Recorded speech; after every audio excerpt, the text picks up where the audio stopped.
Hello, my name is Dan Harris. I'm the facility manager here at St. Joseph Catholic Church in Libertyville.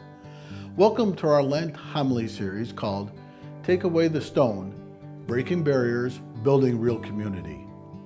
The series is about how Jesus crossed many boundaries to meet, heal, and to bring life to those who were considered beyond reaching or untouchable. When Jesus raised his friend Lazarus from the dead, he called upon those who were there to take away the stone. You see, Jesus reached across even the boundaries of death. We believe that when the boundaries that prevent us from authentic relationships with God and one another are broken, a real community can be built. This week we focus on seeing the unseen. Have you ever been amazed to learn something about someone you see every day that you just cannot believe that you didn't know? Like discovering that your coworker went to the same school in the same small town while you were there too, or that your grandparents knew each other. It can be easy to overlook things in the middle of the hustle and bustle.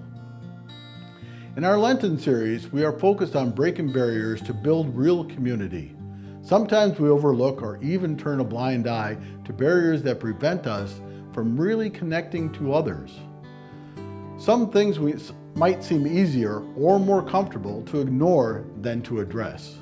For example, there are longer and longer lines at our St. Joseph food pantry, and there are over 600 bed requests from families in our area for our St. Joseph Bed Ministry to provide beds for their children. Many children in our area currently sleep on the floor, on a pad, or a cot, and that's right here in our area. The gospel from this past weekend might also be showing us a few examples of people turning a blind eye to a person in need. We hear about a man who was born blind and he has to resort to begging. We also learn that his parents are alive and yet they don't seem to be supporting him since he has to beg. He also has neighbors who I think we can assume know he is a beggar. So are they supporting him?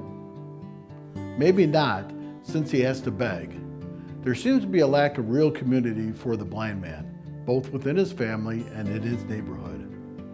Jesus, however, sees the blind man and changes him forever. Then the blind man sees the truth of who Jesus is and worships him. There are tragic and painful barriers right here in our community that need to be broken in order for us to have real community. We cannot be like the blind man's neighbors who seem blind to his needs. Lent is a time for almsgiving, so consider what you can do for the unseen in our community. Check out our bed ministry for opportunities to volunteer making or delivering beds. They can always use help with a request over 600 beds. Thank you for watching this video. Please be sure to like and share it, and to subscribe to get these videos weekly along with reflection questions sent right to your inbox.